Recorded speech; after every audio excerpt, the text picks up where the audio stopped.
Notre invité d'aujourd'hui est un homme qui porte en lui, on pourrait dire, certaines contradictions.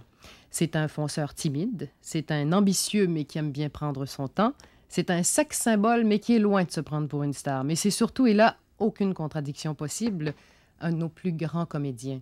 Et il nous le prouve depuis plusieurs années déjà, d'abord dans Brou, depuis plus de 18 ans, dans Omerta, qui en est à sa deuxième série, et dans de nombreux films, de Cruising Bar à Liste Noire, en passant par Erreur sur la personne.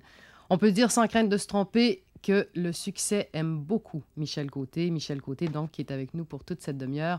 Bonjour, Michel. Bonjour, Marie-Claude. Est-ce que... Je pense qu'on devrait arrêter l'entrevue ici. Je devrais m'en aller chez moi. Avec une présentation comme ça, là, je vais juste perdre des plumes. Non, je suis sûre que non, c'est très gentil. Mais je pense pas. Je suis sûre que non. Michel, je parlais de succès, le succès qui vous aime beaucoup. Mais est-ce que vous aimez aussi le succès et tout ce que ça implique? Ça, c'est évident qu'on peut pas dire non, parce que quand on travaille dans ce métier-là, ce serait un petit peu niaiseux de ne pas vouloir avoir du succès, parce que c'est comme... Ça fait partie, vraiment... C'est la partie nécessaire pour faire ce métier-là. Oui, j'aime le succès, mais je suis pas malade. Je veux dire, j'aime bien avoir un peu de succès. J'en ai beaucoup, je pense. Là, ça va bien. J'ai été privilégié, j'ai été chanceux. Moi, je considère que je suis très chanceux.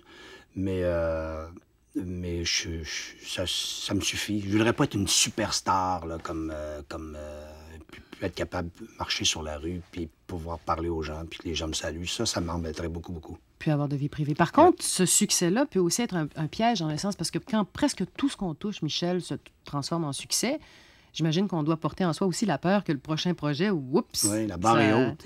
C'est une bonne question, c'est sûr. C'est quand on est au début de notre carrière, de faire quelque chose qui marche moins bien, les gens ne remarquent même pas. Ils ne savent pas qui tu es, puis tu fais quelque chose, puis bon, ben, c'est pas bon, puis t'en fais une autre. Des fois, t'en fais 3, 4, puis tout à coup, c'est quelque chose qui marche.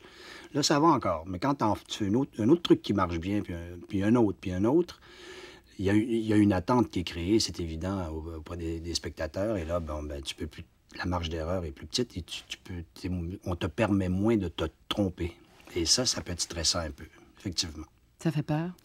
Oui, ça fait peur. Bon, écoute, je pense que c'était pire il y a quelques années. Maintenant, on est humain, on peut se tromper. Je vivrais mieux avec ça, un échec maintenant qu'il y a quelques années. Le succès, je vais continuer de parler un peu de succès, ça a commencé avec Brou, pour vous, Michel Côté. Et moi, je pense qu'il y a peu de téléspectateurs qui savent ou même qui pourraient se souvenir du fait qu'avant Brou, c'était un peu la folie pour les trois gars de Brou. Là, en un sens, c'était pas... Vous vous attendiez pas à ce que ça devienne ce que c'est devenu. Brou, c'est un peu le résultat d'une aventure amicale et théâtrale et qui en était à sa 4e année déjà, parce qu'avant Brou, on avait fait 3 spectacles ensemble, Marcel, Marc, Véronique et moi, avec Théâtre des quelques autres Voyagements. comédiens. Théâtre des Voyagements, Ouais. qui avait commencé en 75, et puis en 76, on a fait un autre spectacle en 77. Alors, Brou, c'est comme la continuité. Nous autres, on pensait jouer 1 mois dans notre petit théâtre de la rue Saint-Laurent qu'on avait rénové nous-mêmes, puis on se disait, bon, ben, si au moins on se casse pas la gueule pour l'ouverture de notre théâtre, puis après, ce théâtre-là, il va pouvoir... Mais est-ce que c'est vrai que c'était en catastrophe au point où le jour de la première, vous aviez écrit des phrases dans vos mains, dans vos casquettes, à ce point-là, c'était pas prêt? On a eu les textes. Écoutez, 1 mois et demi avant la première, on n'avait pas de texte parce qu'il est arrivé... l'auteur qui devait nous écrire le texte est tombé malade. Et on s'est dit, aucun auteur peut nous écrire une pièce d'1h30, 2 heures en 2 semaines. C'est impossible. Mais un auteur peut écrire un sketch de 10 minutes en 10 jours. Ça, c'est possible. Ça devenait possible. C'est un tour de force, mais ça devenait possible. Alors, on a appelé une dizaine d'auteurs, une quinzaine d'auteurs. On leur a offert on a donné le thème, et puis ça a marché. C'est comme ça que les textes sont rentrés. On a fait un collage, on a tout arrangé ça, on a déplacé, on a trituré tout ça. Et puis, 2 semaines et demie avant la première, on commençait vraiment à apprendre nos textes. Et on répétait dans le théâtre des voyagements, puis on était interrompu toutes les 5 minutes par quelqu'un qui apportait une distributrice à Liqueur Douce, et puis un ouvrier qui disait « Où est-ce qu'on met ça? » Pendant les répétitions. Alors, un folie trac furieuse, épouvantable. folie La furieuse. première, je m'en rappelle pas. C'est comme un rêve. C'est comme quelque chose de... C'est comme spécial. Je m'en rappelle plus. C'était trop énervant. Est-ce qu'on apprend des choses sur soi ou sur les autres quand on joue la même pièce comme ça pendant presque... on en est à la 19e saison cette année? Ouais, moi, j'ai appris beaucoup de choses. Mettons, tout de suite, parlons de l'aventure humaine. Travailler avec la même équipe pendant si longtemps. On apprend, on voit chez les autres et chez soi-même, l'évolution, la maturité au niveau des relations humaines. Comment on était, on se souvient les engueulades qu'on a eues au début pour une petite niaiserie. On était des petits coqs. On disait, pourquoi tu fais ça? On n'a pas de metteur en scène, nous autres. On se donnait des notes à chaque entracte, après chaque spectacle. On le fait encore d'ailleurs, mais là, c'est beaucoup plus calme. J'imagine. C'est beaucoup. J'espère pour vous t'as oublié telle affaire. Ah, OK, merci.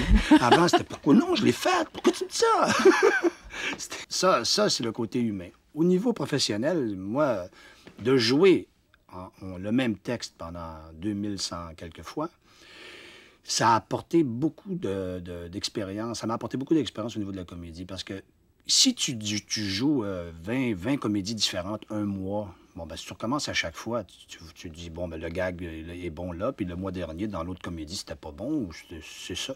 Mais là, c'est le seul à qui tu peux reprocher si un gag marche pas, parce que c'est un gag. Tous les gags sont vraiment éprouvés, là. On sait ça marche, c'est supposé marcher. Quand ça marche plus, c'est parce qu'il y a un problème entre comédiens, un problème de timing, un problème d'interprétation, de livraison. Alors ça, on est devenus des spécialistes pour savoir comment ça se fait qu'un soir, on rit à tel endroit puis qu'on rit pas le lendemain. Et ça, j'ai appris beaucoup en comédie avec ça, avec le fait de jouer la même chose pendant si longtemps.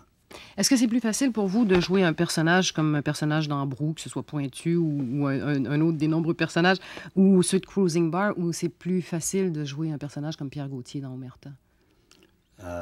Moi, c'est pas pour ça que je réponds pour moi, parce que je suis persuadé que d'autres comédiens ne diront pas la même chose, là. Moi, j'ai plus de facilité à faire des personnages caricaturaux, comme dans Brou, des personnages comiques. C'est plus mon élément que des personnages comme Omerta, comme Pierre Gauthier dans Omerta. Ça, ça a l'air plus près de moi, visuellement, mais c'est beaucoup plus difficile à jouer. C'est plus loin, en fait, de mon goût pour la comédie. Je ne vous demanderai pas s'il y a des côtés de vous qui ressemblent au personnage de Cruising Bar, ce serait une insulte. Mais je peux... Ça dépend de l'étape de ma vie. Hein. C'est évident que dans la vie, selon les circonstances, on peut tous être un petit peu, se sentir un petit peu ver de terre, un petit peu taureau à l'occasion, la circonstance aidant, et pan à l'occasion. Mais par contre, est-ce qu'il y a des côtés de vous qu'on peut retrouver chez Pierre Gauthier? Écoutez, c'est évident que ces personnages-là, on puise en nous, c'est sûr. C'est un bon gars. C'est toujours... c'est un gars honnête, je pense. En tout cas, oui. Mais ça, ce côté-là, moi, j'essaye d'être honnête le plus possible. Je vise à être honnête. Je trouve ça important. Pas pour plaire à personne, pour moi. Je me sens bien comme ça. Je me sens... Et puis, j'ai pas fini de travailler là-dessus parce que on ne peut pas dire du jour au lendemain, bon, ça y est, je suis un honnête homme. C'est pas comme ça que ça marche, mais je vise à ça. Et à part ça, ben, Pierre Gauthier, je sais pas, c'est sûr que comme on n'a pas d'artifice, c'est comme gênant de dire que c'est pas nous autres, mais c'est un personnage. Il faut quand même pas oublier que c'est un personnage, qu'il y a des réactions qui ressemblent pas du tout à ce que j'aurais comme réaction dans les mêmes circonstances. Ça, c'est sûr. Alors, c'est quand même pas moi, Pierre Gauthier. Une dernière question avant la pause. Vous avez déjà dit, Michel Côté, j'aime ça être bon. Il n'y a pas de honte à être bon. C'est plus le fun qu'à être mauvais. Est-ce que vous arrivez facilement à vous regarder et à dire, ça, c'est vraiment bon? C'est rare. Je suis bien exigeant. Je suis très exigeant, puis difficile. Des fois, ça m'arrive, puis je le prends pas. Je pense pas que c'est de ma faute. Je pense que c'est parce que ça a été bien réalisé, que le texte était bon, que ça a été bien monté, qu'ils m'ont mis en valeur. Mais c'est pas parce que j'ai pas confiance en moi. Pour certaines choses, j'ai énormément de confiance en moi, peut-être même trop. Mais de là à me trouver bon, là, être très content. Ça peut m'arriver en comédie.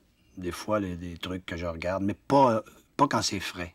Si le temps passe, puis 2-3 années après, je regarde, je dis, finalement, c'était pas mal, ça. Ça m'arrive en regardant Cruising Bar des fois. Donc, je me trompe pas quand je disais qu'il y avait certaines petites contradictions, mais je pense qu'on en a tous de toute façon. Oui, ça, je pense que on est d'être ambigu, je pense que c'est humain, hein? On peut pas être coulé dans un bloc monolithe, c'est pas C'est pas très humain. Je pense que le fait d'avoir des contradictions, c'est ça qui fait le charme de la nature humaine. Oui, et qui fait avancer aussi peut-être. Michel Côté, vous êtes non seulement un excellent comédien, comme je le disais tout à l'heure, mais en plus un très bon père, au point où même votre fils adolescent a dit publiquement un jour, j'espère être un père comme lui. C'est pas rien se faire dire une chose pareille. J'avais bien averti de dire ça. Est-ce que c'est facile d'être un bon père pour vous? Non, j'ai pas le choix.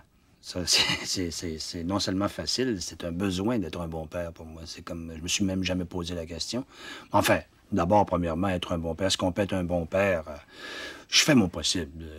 Et c'est quoi être un bon père, justement? Être un bon père, moi, je les encadre. Premièrement, quand ils étaient petits, parce que être un bon père quand ils sont petits, puis être un bon père quand ils sont adolescents, puis être un bon père quand ils vont être adultes, je sais pas si je vais être un bon père quand ils vont être adultes. Je pense que oui. Là, j'essaye de travailler à m'améliorer pendant qu'ils sont adolescents. Mais pendant qu'ils étaient petits, en tout cas, c'était plus facile encore, parce que je jouais avec eux physiquement, comme un vrai Italien, là. Je veux dire, un Italien d'Alma. Tous les jours, avant souper, après souper, sur le tapis du salon, on roulait comme des animaux. Et pour moi, ce contact-là, c'était extrêmement important. Bon, on se parle aussi, là. On faisait pas juste se rouler sur le tapis. Mais le côté, là, ce côté animal, le côté du lion qui joue avec les lionceaux et tout ça, là, pour moi, c'était extrêmement important. Et pour des enfants, c'est extrêmement positif et constructif. Ça, je suis convaincu de ça. Ouais. De lutter, d'avoir ce contact-là. Après ça, bon, ben... On suit pas de cours pour devenir un bon père. Il n'y a pas de cours qui se donnent. Ça va à l'apprentissage, on apprend de nos erreurs. Avec ce qu'on a reçu aussi. Oui, ça, c'est la plus belle école qu'on a. Alors, moi, on donne ce qu'on reçoit, puis on essaye d'améliorer un petit peu. Puis c'est ce que j'ai fait. À l'adolescence, bon, ben c'est d'avoir du dialogue. Et aussi, une chose qui est très importante, c'est d'être ami avec les enfants, mais d'être un père avant tout. Si j'ai à choisir, je vais préférer être un père, quitte à être un petit peu moins sympathique, plutôt qu'être vraiment ami avec mes enfants, et qu'ils me disent tout, mais qu'à ce moment-là, je suis tellement dans le coup, tellement complice que je peux plus intervenir par l'extérieur. Et ça, je trouve que c'est pas une bonne idée. Je préfère être un père en premier, puis un ami en deuxième. Une sorte d'autorité. Ouais. Mais qu'est-ce qui vous a emporté dans votre vie, ces deux fils, que vous avez l'impression que vous auriez jamais connus s'ils n'existaient pas? Ben, le don de soi. Quand tu as des enfants, tu arrêtes de penser. Tu vois la vie différemment. Parce que c'est très exigeant. Tu donnes beaucoup. Tu donnes des heures de sommeil. Tu te stresses pour eux autres. Tu es inquiet. Je sais pas. Ça apporte beaucoup humainement, là. En plus, quand ils sont petits, ils peuvent pas te rendre beaucoup, puis tout à coup, ça te rapporte. Et ça arrive assez tôt, parce que le premier mois et demi, quand le premier sourire qu'ils te donnent, ça y est, tu commences déjà à rentrer dans ton argent. C'est le premier mois et demi, quand tu fais guidi, puis ça fait boum, ça sourit, puis après ça continue, puis là, ça te prend par le cou à 2 ans, puis tu sens qu'ils sont tellement dépendants que sans toi, ils sont plus là. C'est valorisant en Moses d'avoir des enfants. Alors ça apporte énormément. Puis là, ça continue. La relation que j'ai avec Charles et Maxime, c'est super agréable. Puis on continue à travailler sur le caractère. Par exemple, quand tu vois que ton enfant... Ils ont des caractères complètement différents, les deux, Charles et Maxime. Quand j'arrive avec Maxime, je lui dis... je vois que son caractère s'en va dans un sens. Je me dis, bien, écoute, tu sais, ça, là, tu devrais essayer de changer ça parce que, je sais, peut-être ça va t'apporter des problèmes, je sais pas. Alors, on en discute. Tu sais, on a travaillé sur l'humain, en fait. Moi, mes parents n'ont pas fait ça d'une façon aussi maniaque que moi. Là. Je suis pas maniaque, mais je mets le doigt dessus. Je suis capable de mettre le doigt dessus. Moi, mes parents, ils m'ont tout simplement aimé, point. Dans le fond, je pense que c'est ça. Je pense que c'est tout, la base de tout ça. Si je fais tout ça, c'est parce que je les aime. Oui. Hein? Est-ce que c'est vrai que vous n'aimez pas la discorde, que vous supportez pas la discorde? Oui, c'est vrai. Ça peut même devenir un défaut parce que quand on n'aime pas ça du tout, on peut faire des choses qui, je sais pas, qui sont pas correctes. Comme pour éviter une discorde, dire quelque chose qui fait qu'on manque de franchise quelque part, tu sais. J'aime pas la discorde, j'aime pas ça. Il faut toujours que ce soit... Non, j'aime pas la chicane. Vous préférez vous en aller? J'aime pas ça. Alors ça, c'est pas correct, tu vois. C'est bien de pas aimer la chicane, mais des fois, il faut qu'il y ait des affrontements qui sont nécessaires. Même les gens Parce que insupportables, vous n'arrivez pas à vous en débarrasser? Si c'est quelqu'un que je vois une fois, non.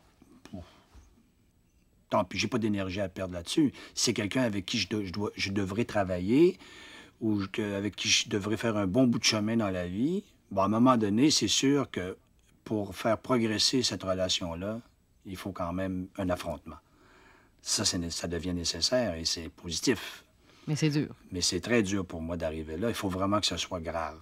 Puis au travail, un affrontement, j'en ai presque jamais. Ou en tournage, ou quoi que ce soit.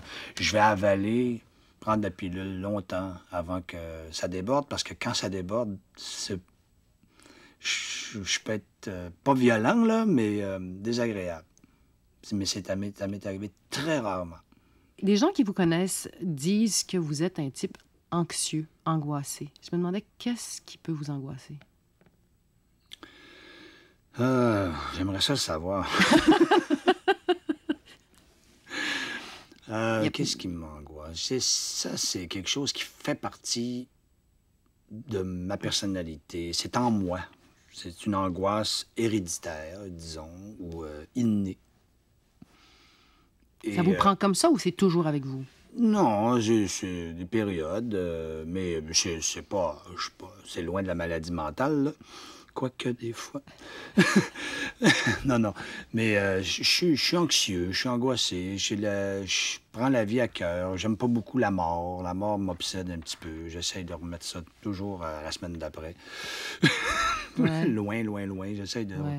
Et si je pouvais prendre tout le monde que j'aime, là, puis même l'humanité au complet, là, on fabule, là, puis mettre ça dans un tiroir protégé quelque part, là, sur un cocon, une espèce de hutte inattaquable, ça serait merveilleux. Mais quand je regarde la vie, là, tout ce qui arrive, bang, ça me stresse un petit peu.